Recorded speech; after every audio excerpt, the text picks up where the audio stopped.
When it comes to travel, I've realized something pretty simple. You really don't need to bring all your tech with you. Most tech is either too bulky, unnecessary, or just end up sitting in your bag the whole trip. But at the same time, there are a few pieces of travel tech that actually make your trips easier, smoother, and just better overall. So hey, Johannes from GearUpYourLife here, and today I'll show you 15 useful travel tech gadgets that I personally use most of the time and that have genuinely improved how I travel.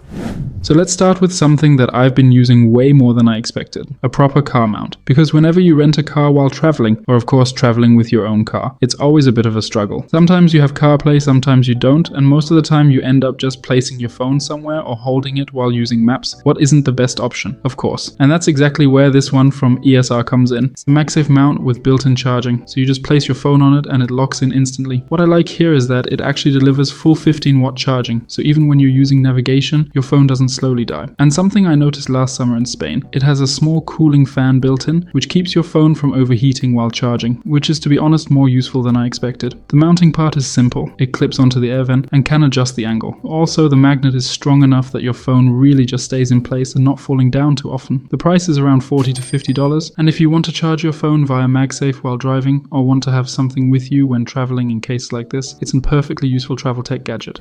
Our second tech product goes in a completely different direction and fits the idea of this video really well. The AirFly Pro from 12 South. So first, for new viewers, what it does is pretty simple. You plug it into something like the in-flight entertainment system on a plane, and then you can connect your wireless headphones to it. So instead of using those basic airline headphones, you can just use your own. And what makes the Pro version a bit better is that you can actually connect two headphones at the same time. So if you're traveling with someone, you can both listen or watch together. And the battery is also better with more than 25 hours of using now. It's of course is also super small, lightweight, and easy to just leave in your bag all the time. I've also used it outside of flights, where the Pro is also a bit easier to use. For example, in the gym or with older devices that don't have Bluetooth. So overall, it's a pretty simple product, but still one of the most useful travel tech gadgets out there. Next up is something a bit different. And to be honest, this one really depends on how you travel. It's a portable second screen, and this one here is from Blackview, a 16-inch display, as you can see in the video. It's surprisingly thin and lighter than you'd expect, but I'll be honest, this is not for minimal setups. The monitor itself comes in at around 350 grams, so for the size, actually pretty reasonable. And because it's so thin, you can easily slide it into your bag. But the real difference comes with the stand setup. The one you see here is the smaller stand, and what I call it the travel stand. And that's the one I personally use most of the time. It's lightweight, simple, and just perfect if you actually want to bring this with you. You just clip it on magnetically, set it up in seconds, and you're good to go. But then you also get a bigger stand. And this one is way more flexible. You can rotate it 360 degrees, place the screen above your laptop, or really adjust it however you want. It's very stable and feels super solid. But if you take that one with you, you're getting close to around 700 grams total. So at that point, it definitely becomes more of a commitment. That's why I personally leave the bigger stand at home and use it more for a desk setup, where it actually makes a lot of sense. Connection-wise, it's also really easy. You get 3 cables, HDMI, USB-C, and USB-C to USB-C, so you can connect it to basically anything. Laptop, camera setup, or even your phone if it supports it. So most Samsung phones and iPhones starting from the iPhone 15, which means you can even use it for things like Netflix in bed, or just having a bigger screen on the go. So overall, it's just a very flexible setup depending on how you use it. Price-wise, it's around $160, and since this part is sponsored, you can also get 10% off using the link below or the code on screen. But again, this really depends on how you travel. For minimal setups, probably not worth it. But for the right workflow, this can genuinely make a big difference.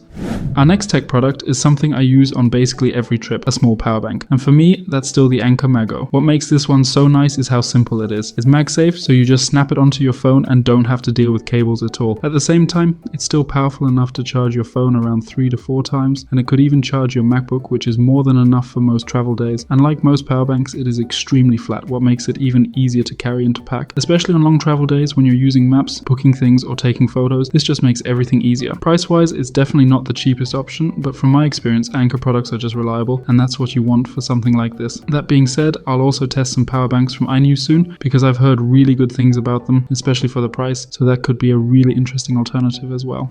Next, we have a simple but reliable cable setup, and I usually try to travel with 3 types of cables. First, one longer cable like this one here from Anker. It's just a simple USB-C cable, around 1 meter long, but it's especially useful when you're in an Airbnb or hotel and the outlet is way too far from the bed. And in general, I try to go with slightly higher quality cables, because I've definitely noticed a difference between a $2 cable and something around $10 to $15. Those just tend to last way longer, which is not always the case with other products. Second, I always bring a 3-in-1 charging cable, also from Anker. That one is really useful if you need to charge something other than USB-C, so you're basically covered for most devices with just one cable. And mine has been holding up for over 2 years now, so definitely something I can rely on. And third, I still bring a short standard cable, which I mostly use for charging extra devices, so length doesn't really matter here. The one in this video is from ESR, and that actually leads us into the next product. And since we just talked about cables, our next gadget is a 3-in-1 charger. I'm using this one here from ESR, and yeah, I've mentioned it quite a few times before, but it just fits too well into this kind of setup. The idea is pretty simple. One charger for your phone, AirPods and Apple Watch all at once. You just plug it in via USB-C, unfold it, and everything has its place. What I like about it is how compact it is. When folded, it's super slim, so it fits easily into any tech pouch without taking up much space. At the same time, the MagSafe connection is strong, you can adjust the angles, and it actually works well as a small stand while charging, so you can even watch easily in landscape mode. Where it really makes a difference is when traveling. Instead of bringing multiple cables and chargers, this just keeps everything in one place, especially in hotels or Airbnbs with limited outlets. And if you want a more detailed breakdown, I've made a full review about this charger on my second channel, which I've linked below. Our next product is more tech related than actually real tech, but it's something I use every single day, and that's the Peak design phone case. I've been using this for almost 3 years now, basically since I got my phone, and it actually changed how I use my phone while traveling, because at first it just feels like a really solid, well-built case. It has this soft fabric finish on the back, feels premium in hand, and even after using it daily, it still looks realistically clean. But the real reason I keep using it is the system behind it, because it's not just a phone case, it has this built-in magnetic mounting system, so you can instantly attach it to things like car mounts, tripods, or even your power bank, and especially while traveling, that just makes everything easier. Navigation in the car, watching something on a stand, charging on the go, it all just works instantly without thinking about it, and that's kind of what makes this one a buy it once and just keep it type of product. Of course, only as long if you want to keep your phone. Next we have, of course, a universal travel adapter, and I still use this older one here from Apica. There are definitely newer versions now that are a bit thinner and lighter, from Apica itself, but also from brands like Anker, but the main idea stays exactly the same. You basically have one adapter that works in most countries around the world, so you don't have to carry multiple plugs with you. At the same time, you also get multiple ports, so you can charge your phone, power bank, or other devices all from one spot. And especially when you're traveling, you often only have one outlet available, so having something like this just makes your whole setup a lot easier. The one you see in this video sits at around $25, so it's not a big investment, but still something I would always take with me.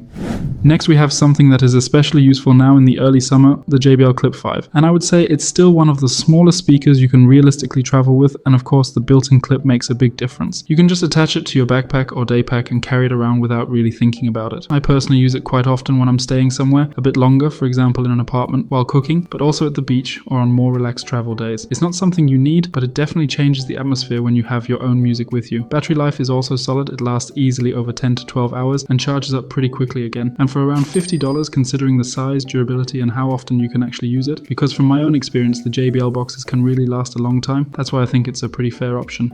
So our 10th travel tech gadget is an absolute essential, because we're talking about a simple tech pouch. And around half a year ago, I would have talked about something like the Peak Design or Bellroy tech pouch, but from a value perspective, I actually think this TomTok tech pouch is one of the best you can get, because the design itself is very clean and minimal, nothing flashy, just a simple rectangular shape that fits easily into any backpack or carry-on. The material is a 600D recycled polyester, so it feels lightweight, but it is still durable, and it also does a good job with water resistance. What I really like is the structure. It can actually stand upright on a desk, which sounds small, but while traveling it makes a big difference when you're using it like a mini setup. Inside, it's split into two main sections. You get a front pocket for smaller items like cables or AirPods, and a main compartment with mesh pockets and sleeves for things like power banks, adapters, so everything has its place, but it's not overcomplicated or bulky. It's around $25, which is way cheaper than most other tech pouches, and for that price you get a really solid everyday setup that just keeps all your tech in one place.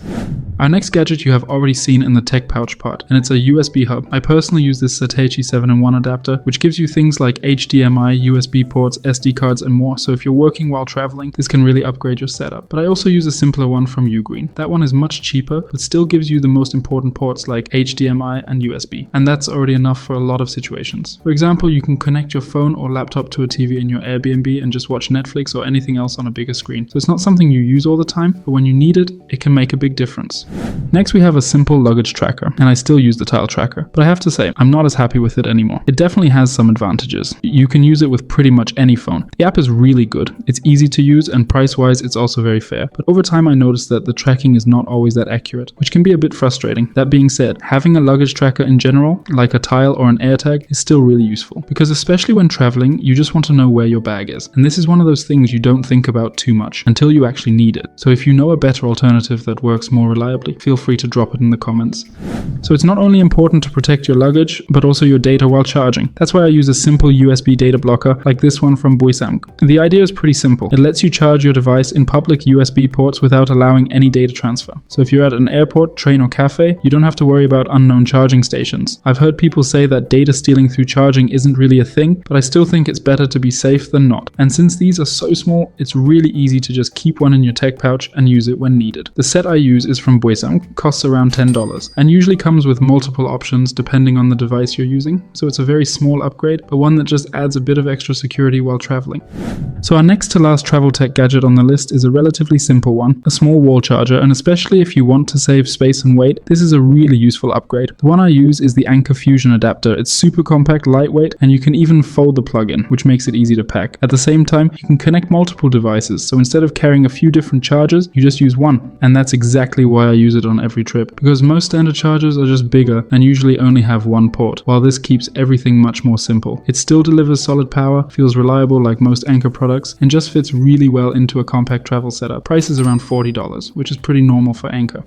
Our last travel tech gadget on the list is this luggage scale from Free2. And yes, this counts as tech because it's literally listed like that on Amazon. So what it does is simple. You attach it to your luggage, lift it up, and it tells you exactly how much your bag weighs. And especially when you're flying, this can actually save you from paying extra fees at the airport. It's super small, lightweight, and easy to just keep in your bag all the time. For around $12, I think it's extremely solid for what it does. Not something you use every day, but when you need it, it's definitely useful to have.